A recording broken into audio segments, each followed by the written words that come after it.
can SMS at any time during the show. Type Spectrum, leave a space, type in your contribution and name, then send it to 7197. Your views, our interviews on Spectrum, Radio 1 FM 90. Hello, a very warm welcome. You tuned into Spectrum on Radio 1. I'm your host, Edmond, Kizito. On Spectrum tonight, what could be the factors fueling desertions from the UPDF? What measures should the government take to contain this situation? Reports that some 400 UPDF soldiers have deserted the force, walking away with armed with guns and other ammunition, has caused concern in Parliament and across the country, with many wondering if this could portend a possibly insecure outlook. The Ministry of Defense has confirmed the desertions and published the list of the 400 deserters, and today reports indicate that up to 100 deserters were arrested in Mbarara. It is reported that among those that have deserted are 37 members of the Special Forces Brigade, which is charged with, among other things, guarding the president. Many of those that have deserted are said to be soldiers who have fought in Somalia under the AMISOM, which is led by the African Union. There have been reports that many are traumatized, while others are simply not happy about not being paid well. Some people are also suggesting that some soldiers want to retire and are being held back, on top of other concerns such as failing to get promoted even after serving for a long time. Security experts are concerned that this development could lead to serious security problems, given the fact that the deserters are walking away with guns and other military hardware. This development is also being linked to the upsurge in gun violence, with reports of armed robberies being documented in different parts of the country. There are also constant fears about rebel groups being organized, and now the country is even under a terror alert. Desertions in an army that has been undergoing professionalization is something that is unheard of in the world, and it is a thing that is less expected in Uganda, whose Uganda People's Defense Forces is still held in high esteem. So what exactly could be the problem and the possible cure to this emerging challenge?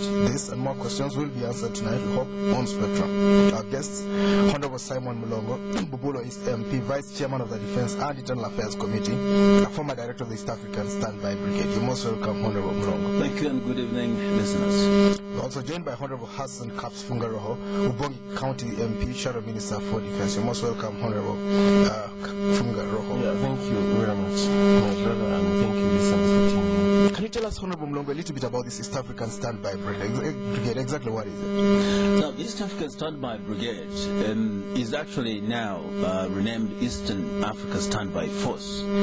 Is part of the African Standby Forces established in 2002 by the African Union Commission with the understanding of the United Nations for purposes of raising forces to intervene in conflicts in Africa without necessarily waiting for the United Nations, who sometimes and for many reasons either delay or do not take a keen interest in intervening in certain conflicts, particularly in Africa.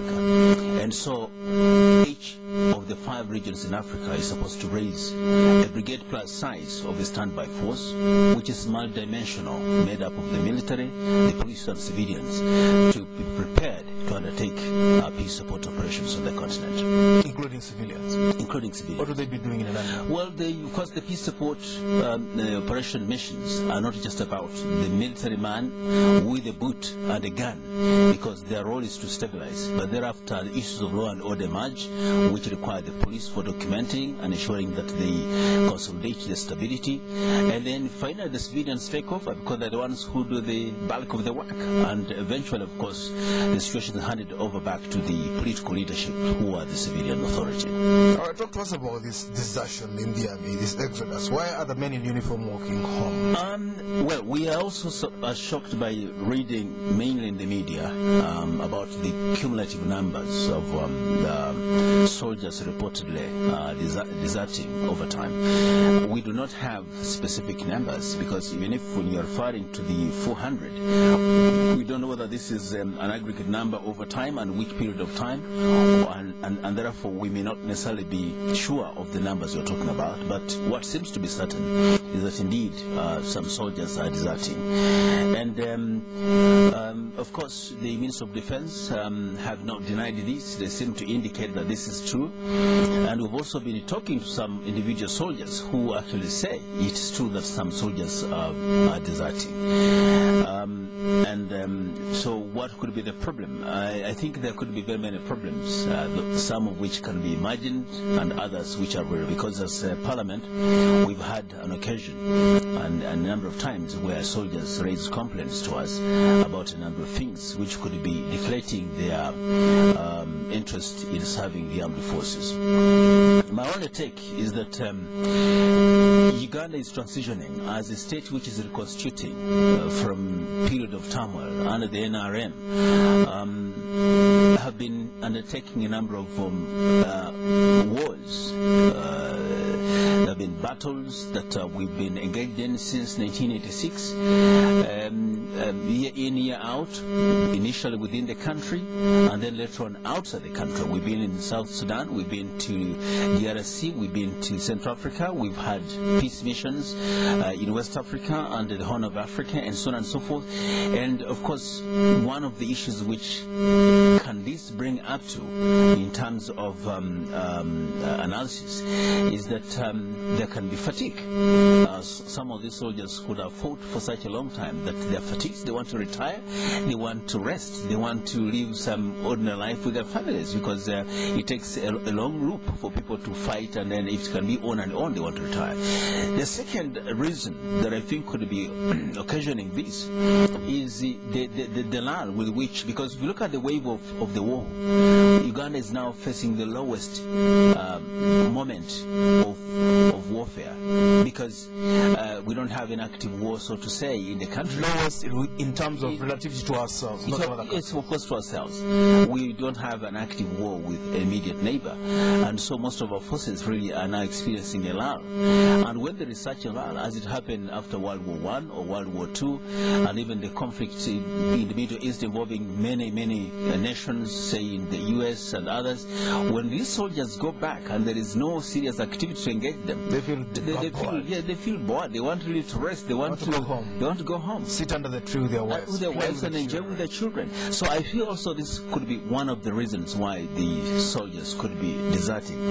The other one is an issue that to do with the policy and legal frameworks that manage these forces. Policy in the sense that, do we have serious rules that ensure that there is no desertion? And if you desert, what kind of penalties can it fetch? And sometimes if the penalties are so high, people fear to go back, because once you go back, you face very tough penalties. Either you're imprisoned, you're tortured, or something like that.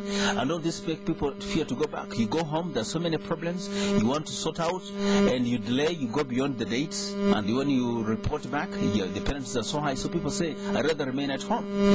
Now, the other one is the issue of motivation, which goes hand in hand with the issues of welfare, issues of remuneration, and our forces over time have been complaining of poor remuneration. And then you left John back home to join the forces. By the time you go back, John has a house, you don't have one, because you're getting so meager resource that you cannot afford your house. And so you people think maybe the other option of being home is better than serving the forces. Remember, the honor of serving the armed forces is one of the best in the world. Yes. It is where you show the highest patriotism, the highest nationalism, and you're accorded the highest respect. You move in the village in the boot and uniform, and people saluting, oh my, come to the parade and all this, oh my. But what is the consideration for this? What are you paid in return for doing that? For offering your life. The ultimate price that one can pay for any consideration is one's life. Now, if people can actually afford to stake their lives, and they're paid some meager resources, and which increment is not for the coming over years, and the meager resources are eaten by inflation, they're eaten by high rising food prices, and so on and so forth, really this can only but discourage some of these soldiers, and then they cannot think of it. Just as an example, if I've been earning 200,000 250,000 per month since 8 years ago or 10. As a soldier. As a soldier. That could have perhaps bought a bicycle at that time. $100. And now it cannot even buy half a bicycle. And others have to travel back home for pass leave. And you are in Kasese, you must go to Kitugum. You are in Kotido, you must travel back to Kabale. That money is eaten up on the way before you even reach home. And these are some of the reasons I think people think the other option is better. Well, the last time I checked, I spoke to a friend in the Army, the U.S. Army. They were earning about $2,000. That was many years back. I mean, that's about a tenth. We're paying them about a tenth. Well, I don't have those numbers, but you're making a point. Yeah, right. So even the welfare in the Army, staying in the Army, they don't live very well. They live in Mamangia Pole, like they say. And so it's a thing about the welfare is also a big point. Not enough salt in the beans. Right. Honorable Fungaraho, talk to us about your own analysis of this problem. Why do these men not want to serve their country honorably? Yeah, thank you very much. I agree with all the points that my comrade has raised here, my colleague Mulongo. Only I need to add this. If we had got the details in terms of numbers, persons, and time of disaster, we would have been able to see something and maybe include this. There is a change in the army which is not visible to many outsiders. You can feel it, you can get a feel of it if you are closer. For example, incidentally, to interject, we expect the army to talk to us tomorrow. We invited some of the generals. Yes. They could not come. We expect them to show up tomorrow to explain. There are these groups of people, deserters who disappear and are not visible. Then deserters who disappear but remain visible. Like Brigade Tumukunde. Can you qualify him as a deserter? There has been a case. He wants to go home. But for him, he has been a big man. He cannot hide from visibility. And then, but Brigade is not deserted. I mean, there are those people who leave the army like that, where they feel, like you said, they don't have the interest to serve anymore. But someone who is as big as that cannot simply disappear because people will ask, where is this big man? But the other one can walk away. And nobody will know. And nobody will know. So we need this kind of categories to be specified from the data of 400 people who have deserted. And then there is a quiet transformation within the army that the old guards are being sifted from office. They hold the ranks, but no deployment. If no deployment, then no allowance. No responsibility. No responsibility. People like General Sejusa, coordinator of the security service. Yeah, you've had some complaint from that angle. Now, there is this thing like the generation of Brigadier Muhozi and others taking over their role and leadership in the army. Is something which also is generating some kind of apathy from those who've been there. The real historicals who say, we've been there before. How do you promote this young man and deploy him, or they like his groups here and there? So this is one thing which is bringing also some kind of possible reason for people thinking of withdrawing from them. A rank without, first of all, having the rank is a problem. Oh, it's not easy getting those ranks? Yes, it's not easy getting those ranks, but sometimes you can get the rank and you remain on Katanga. You don't have an office, you don't have a responsibility, and then you don't have allowances. So the rank will be like an abuse on you.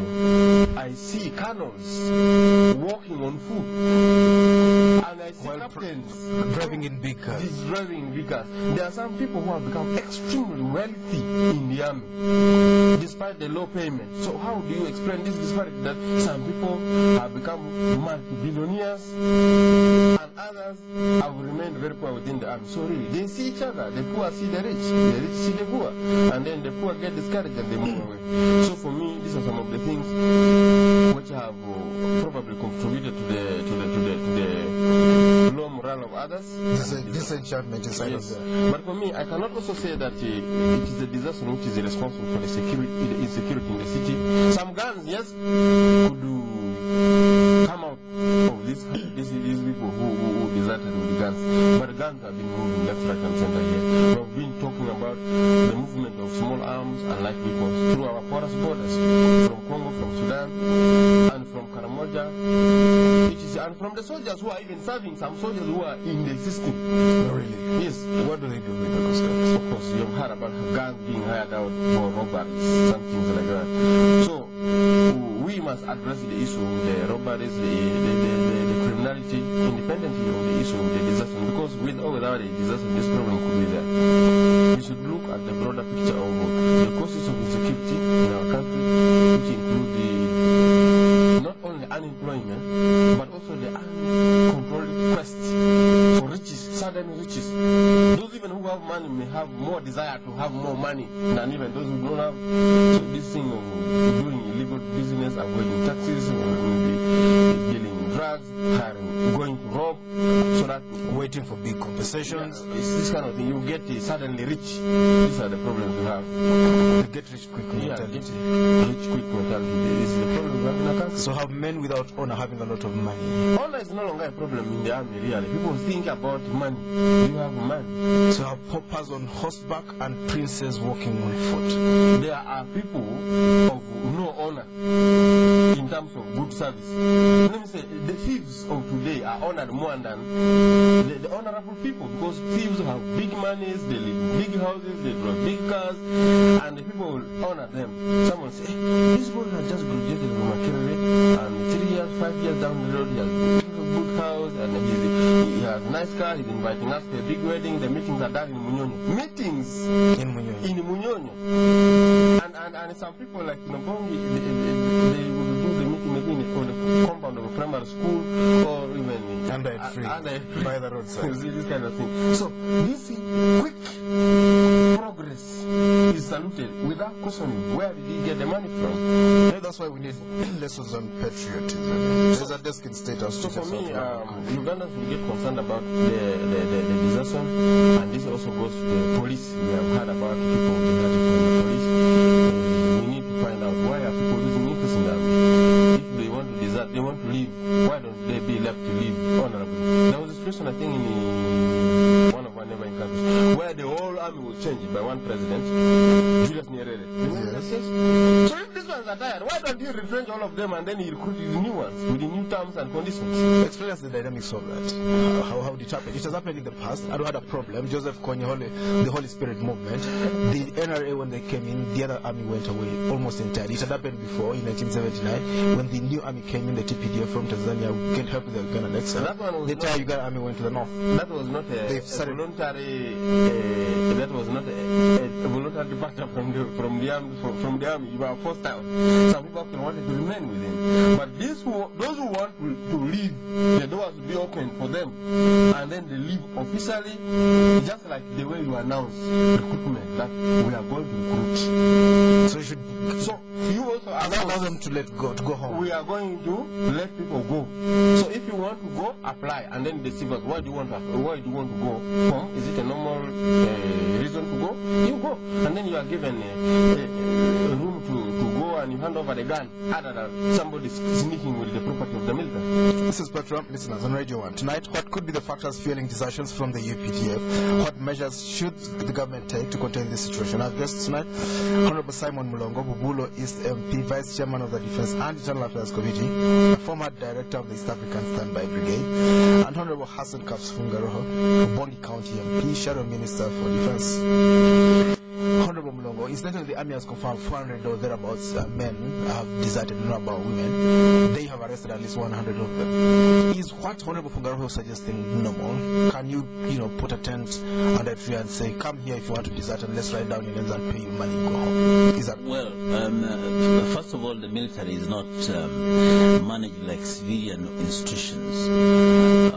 Military institutions impart skills and capabilities in an individual that are so peculiar and critical that cannot just be transferable just with that ease between the institution and non-institutional areas, like going back or slipping back to civilian life. This is because once you have such skills and abilities, you can actually create imbalances in the villages where you came from. You have a capacity to terrorize, you have a capacity to enforce certain things that the local population cannot afford to even control, have control over you. And for that matter, for one to join the armed forces, there must be proper circumstances for you to say that you are retiring. And there must be well-established reasons, such as medical reasons. There could be other, otherwise you are not. Well, that could be conscription in the US. Exactly. I want to bring this. In the US, when you are joining the army. Since I'm on the floor, I thought I'll be given that chance to explain my point. Do it. Uganda is not the US, and but you're describing things that are generic to the army. They're not just generic, because circumstances of the US are different. Because the policies for recruitment and retention in the armed forces across the world are not exactly the same. There's conscription in certain countries, and there's where there's voluntary entry and voluntary exit. Now, ours is a mixture. First of all, we do not conscript people into the armed forces. Oh, we don't conscript. We don't force. So we're a good. We recruit into the army. But once you're there, actually, exit is controlled. It's not just free. Is that normal? Is that good? Is that workable? That's workable because one is that once you're in the armed forces, you have certain information, knowledge, skills, and aptitude that should not just be left to go like that. So you should stay until you're 9. So no, not really. But I'm saying the exit is controlled. It is not impossible for you to leave the armed forces, but it's not just free. Let's look at a scenario. And even what they call the US. I've been in the defense institutions of the US. It's not just free. One, there must be either you're in contract. If, for example, you're in reserve force, there's a contract into which you enter to go and operate or work in the armed forces. Or two, if you're in the normal service of the armed forces in the States, you have to have certain conditions which are clearly stipulated as you sign in for you to ever come out at all. So it's not like you just walk in and walk out like you're going to a market. Well, maybe not, but there's a chance for you to exit. Honorable Fungaraho. The problem we have here is that my brother has described the situation like the army, regardless of where and which place. The army is the army, the military is the same. But now, if someone can join an institution, it means he has, at the time of joining, the person had the motivation to be there.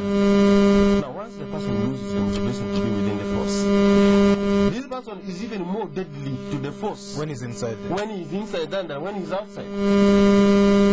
Now, for me, if I become in charge of the Ministry of Defense, what would you do? You are shadow minister. Something could change overnight. Yes. What would you do if you are Minister for Defense? You, as a soldier of Uganda, you come on a willing basis. You are recruited, you are clean. And then you indicate to us that you will want to leave by certain days, so that we can prepare for the time when you are leaving, when you have left. But some people could come to spy on the army. No problem. Spies are everywhere, and the army knows this. And the army has systems of checks and balances against spying. So if someone wants to leave, you are given a weaning off period. You cannot just leave suddenly. Maybe rules can be developed about leaving. If you want to leave the army, you give us maybe 1 year or 2 years notice, or 6 months notice. So what cannot be changed? Just like a normal job. Yes. Let's go back to me. It is better for us to go back to the drawing board, look at the rules and regulations. Instead of leaving somebody to go home when he's weak, useless, injured, deformed, when you cannot stand on yourself. You cannot grow cassava. You cannot go fishing on your own like the way you used to do before, and then they throw you out. And once of all, when they have released you out of the army, it's like you are being dumb. Some of the worst suffering people in the villages in terms of poverty are people who are ex-soldiers. Oh, really? Yes, because some of waste those? the time. Yes, we waste the time. You are in the army, you are paid less money. Then you got injured, you came home. You send maybe some money home. When you are in the front line, your brothers and sisters squandered the things. So you have no house, no goat, no hoe. Your hand has been chopped off. Yeah, but this but I think when we're... I guess we'll take a break right now. Let's take a break. We'll be back. This is Spectrum, the station. It's freshness that stays with you all day. Fragrance that lasts. Try my treatment of sunlight to in-one washing powders for sensational cleaning and all-day fragrance. So I'm chilling at home with my crew. The boys are waiting to watch the game on the telly, but the chicks want to go to the beach. So how do we play it? A glance across the room. Eye contact is made. A plan is hatched. Pete will get some sand. Lots of it. Jeff will take care of the deco, Tim the entertainment, and I the clubs. And so we bring the beach to the apartment. If we can't go to the beach, we bring the beach to us. It's just how we do. It's not about where you're at. It's the difference you bring. Get a fresh take on things. Club is brewed longer for easier drinking. Brewed slower for great taste. Club, tastefully different. Not for sale to persons under the age of 18. Excuse me, what is this 300 shillings on my bill for? That is for the tinted candles, madam. And this 100 shillings? That is for the air conditioning. And this 200 shillings? For the blue walls, ma'am. I can't believe this! Why pay for what you don't use or ask for? That's why we at Standard Chartered are introducing the Easy Go account, the first current account of its kind that gives you complete control of your banking charges. For more details, visit a Standard Chartered branch or call 0414-340077. Would you like to leave me a tip, please? Spectrum on Radio 1 FM 90. Welcome back on Spectrum tonight. What could be the factors fueling desertions from the state UPDF? What measures should the government take to contain the situation? Two people who would know. Honorable Simon Mulongo, Bubulo East MP, Vice Chairman of the Defense and Internal Affairs Committee, former Director of the East African Standby Brigade. Honorable Hassan Fungaraho, Obongi County MP, Shadow Minister for Defense. You two will be able to call in and contribute to this discussion here tonight. Honorable Mulongo, you spoke about people leaving the army. First of all, you're a member of this Defense Committee in Parliament. What are you people going to do about this? No, first of all, my colleague, Honorable Hassan Fungaraho, is a member of the Committee on Defense and International, so both of us are. Now, as I said, we must acknowledge where there is a problem. And as stated, the issues of welfare, the issues of promotion, the issues of motivation, the issues of economic bite into the pockets of the soldiers. There are also issues of command, where some soldiers complain about harassment and have difficulties with their commanders and so on, which are administrative. But do you have any powers over this? I mean, some people think you just talk. You can't do anything with it. Well, Parliament has no administrative powers. What we have are certain powers accorded to us under the Constitution, and that is oversight and holding the government, the executive, accountable for such flaws. And so what we do, if we are to get interest in such a matter, we can probe, and then we avail the report to the whole House and make recommendations to the executive. So what do you want them to do? Add a zero to their salary? So of course we have to recommend first and foremost that, of course we have to look at both institutional issues, which could be contributing to these challenges, issues of welfare, issues of promotion, issues of housing and so on.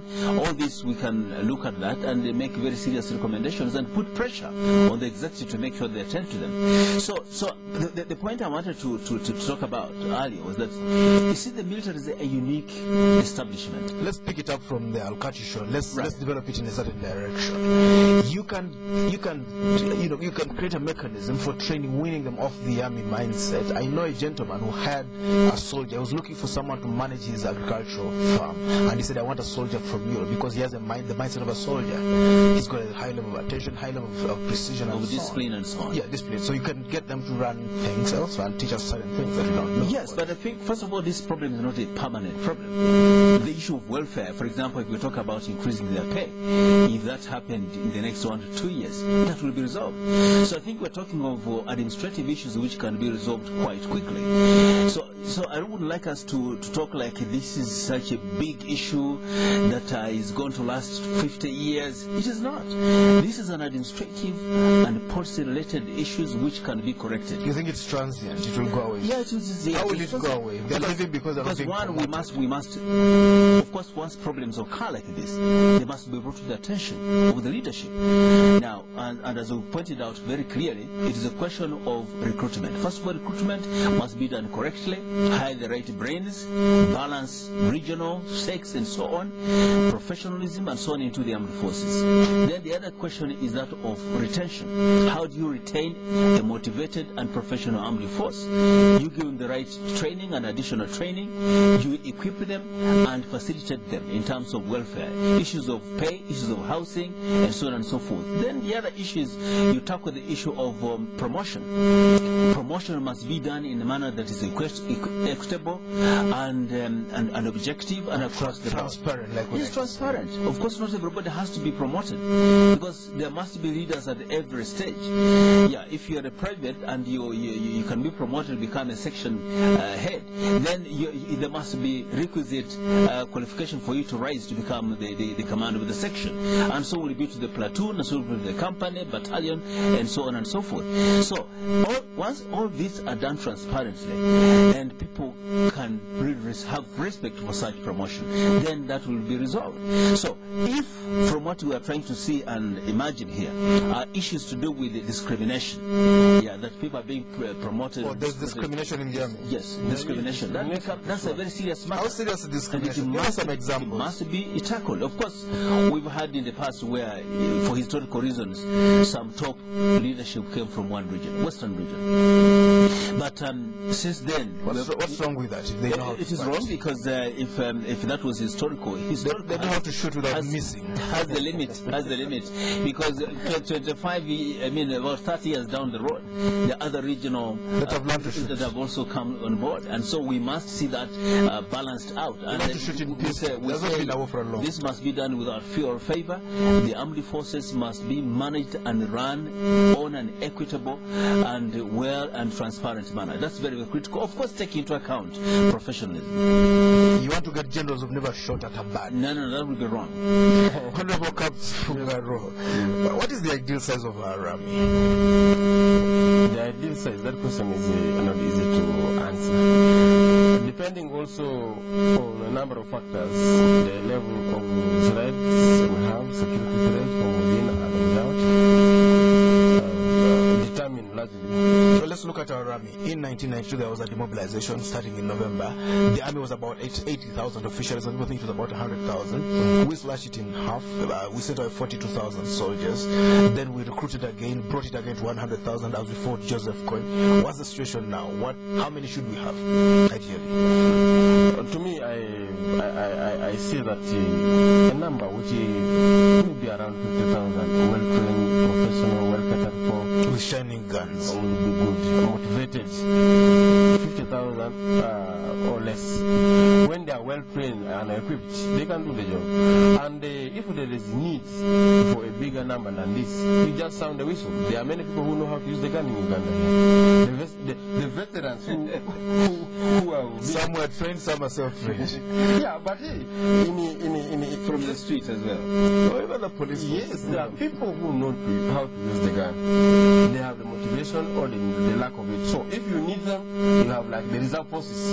You can get them. If you have those, you can actually have a reserve standby, serving full time around 50,000. Then you have a reserve of maybe around the 50 or 100,000. You look after the 50 very well, and it can be also an attraction for those who are outside. They think if you go, you will be catered for. So when I grow up, and they begin to aspire for it. And then again, since you have a big number of people who are interested in the army, you have the morale. Those who want to go out, they say, okay, you go from here, you join the other mechanism.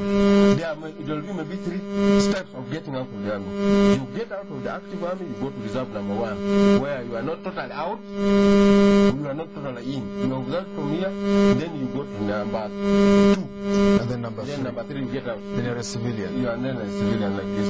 This will help people to maintain the morale, the discipline, and confidence in the army. But what we see as the biggest problem in the African politics, particularly this one of Uganda, is this discrimination. Some people are considered to be suspicious characters. That this one come from a wrong side, a wrong region, a wrong tribe. The shape of the nose. What are you talking about? No, the background. That these ones may be people who have come to spy on the army, and then they are going to join Joseph Kony. No, but Fungaraho is not telling us the time when his community was dominant in the armed forces. How did they manage things? He's not telling us that. For a long time, actually. For a long time. Until 1985. At that time, time I was not there, you know very well. During Amin's time I was not there. I was not there.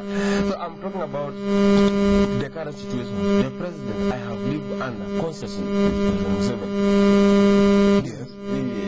So I talk about from President Museveni onwards. This is the Uganda I want to be. And did not join Garinga and Junafri 1 and 2. And make things better from today as we go tomorrow. Right. The issue of discrimination is very high. The issue of labeling, say this one comes from the wrong side, this is in Uganda, he cannot be trusted, this is somebody who comes. Many Uganda prefer trade. You see? Some people say right or wrong, I don't know. So we must build now a professional army, not based on tribe, not based on religion, not based on even association with it, having joined the bush, because the bush is no longer relevant now. The bush of Luero, I mean this one here. They've slashed it. We have new problems. There's also the bush of Obongi. We have new issues to deal with. You cannot rate my goodness on the basis of having joined the Luero bush war. The Luero bush war is no longer an issue. We have to think about new issues. What contribution can you make? And this means building a professional, non-tribal, non-partisan army. It doesn't ask a lot of questions about your affiliation in terms of religion, but affiliation to Uganda. Affiliation not in terms of tribe or region, but are you how much you love that? Do you love Uganda? Can you serve? This is good. And when you fit to be promoted, you are promoted without asking what is the name of your grandmother, grandfather, or what is the yardstick, what is the length of your nose. They cannot measure the shortness or the... Recently they tried to measure the miniskirt. And Honorable Simon Mulongo, are you going to, is it time for us to have a demobilization? Send away 30,000 of our troops. Are you going to be pushing that in Parliament? First of all, the number, what is the ideal number of the armed force is a function of the security situation. And there is nothing just like an ideal number, unless, because that's not a static situation. It's not a mathematical thing. It's not a mathematical, it's not a linear thing, because it depends on the circumstances that dictate. If we have the security imperatives that require us to increase on the recruitment, the number can as well go up to 200,000 or even beyond. Pay them with what? Yes, of course. Become like China. The function of a stable and protected economy depends on how much protection you can provide to it as well. So really, to me, the issue of the numbers, it depends on securitizing factors. Let's look at now. And so let's look at now. Yeah. We have terrorist but I agree, can handle. but I agree with him. We need a big army still. I agree with him that we must have realms of the levels of activity of the armed forces. If we're in a situation where there is no much security threat, then we don't have to have a large standing force. You can have a larger standby force on condition that it is retrained and exercised and available on call at the shortest notice possible. And then you maintain a smaller and leaner active standing force. So to me, I agree with the principle, but that also is dependent on a serious critical assessment on how things can be. Because from what I see now, this lull that we have, I don't know for how long it is going to be, because we have volatile neighborhoods that require to be given very keen attention to the west, to the north, and some other parts. Which other parts? Only the west and the north, probably. Well, and then in the north, it's a little bit far away from us. It is not just far away; it is extremely near. And so we need to really make sure that our armed forces cannot just go back to sleep, and also capacity to mobilize these forces from the standby into standing. We have to look at a number of calculations that can make us not lapse into some sleepy, lazy country which can only be attacked and be overrun overnight. So we need to look at that. But you asked the question. You wanted to know what is most ideal? Yes. What was it? Right now, put the thermometer in there. No, I can't really just say a number, but I think the most ideal number in Uganda should be that number which can, one, defend and protect the constitutional order in this country, two, repel pulse and protect the sovereignty of this country from any aggression from outside this country. And then 3, one which can be made available to support peacekeeping missions and also other missions so that we can have a larger, stable region, stable continent. And also make IDs for us, identicals. The Germans could not do it, and our soldiers are doing a terrific job. Also, the IDs are almost coming out. Incidentally, it's come to my attention. President Museveni previously has said that it would require around 120 billion shillings to carry out a demobilization exercise. But you people in Parliament, including non-rebel MPs like yourself, have opposed it. Why do you oppose the president to that extent? Billions? Well, he once said we need 120 billion shillings. He wants a bigger budget for the army, but you keep opposing it. 120 billion Uganda shillings? Yes, the army. Buy the iron sheets and so on. No, the issue is this once about the mobilization as an activity. I don't remember during our time as men's parliament for us to have opposed such a move. Well, he's asked for a bigger budget. Because once there is a need for demobilization, it must be costed and it must be tabled, justified. You should say by category, and the numbers involved, and then that can be definitely supported. Because really, to have a standing force that may not be very active, you can't buy enough. You don't need to do that. Yes. Honorable Fungaraho, before we hear from the listeners. Yeah, the problem we have here is that when somebody is recruited in the army, the people who make the call for the recruitment and do the actual recruitment do not include a calculation of the fact that this very person is going to leave the army. As soon as recruitment is done, your name is entered. They should be planning for you. There must be from the dot a plan for you to exit from the army. Whether it is 30 or 40 years. Yes, and the budget should include in big amount of money for you to leave the army. Social security. Yes, something like that. And this is where the problem comes. You cannot come to Parliament and suddenly apply for a big amount of money like this. It will disorganize the economy, the running of the system. So we need a systematic and well-planned system that when somebody has joined the army, a plan is made for his training, for his welfare, for his including promotion and departure. Even death and gratuity. The worst of it, we talk about this sometimes. Somebody dies from the army. Now the body is brought and just dumped in the home like this. In the past, it should be so terrible. These days, Which one was this again? This at least I remember handling this when our colleague Katrima was in the... I wouldn't like to speak for UPDF, yes, but I've seen the bodies being buried with honor, salutes, and basic provision of one sack of maize meal, flour, and beans. And after that, they say goodbye to the window. Let's hear from the listeners. This is Spectrum.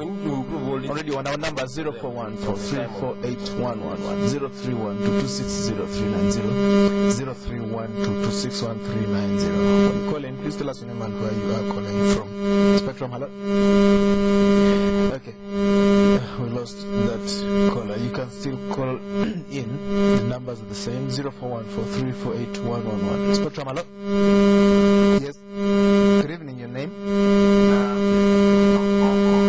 Peace from Obongi.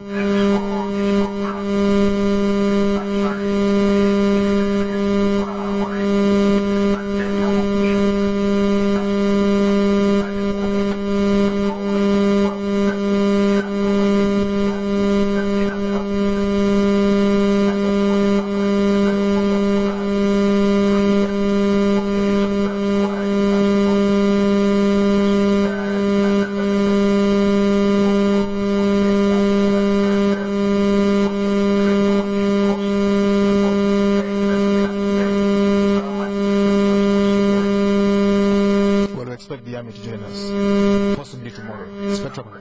Yes, Martin.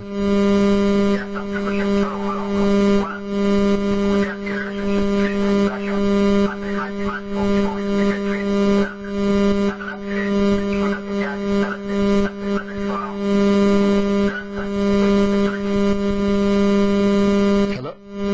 Martin, you did complete your question. You can please call back in and complete that question. We'd like to hear the rest of it. Spectrum, hello? Yes? Good evening, sir. Your name? Yes,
Straight back to the studio. Honorable Fungaraho. These guys come thinking they'll build mansions in the end they go out with nothing. That is true. And that gentleman who brought the issue about Iraq, all this work of private security guard, has made a point.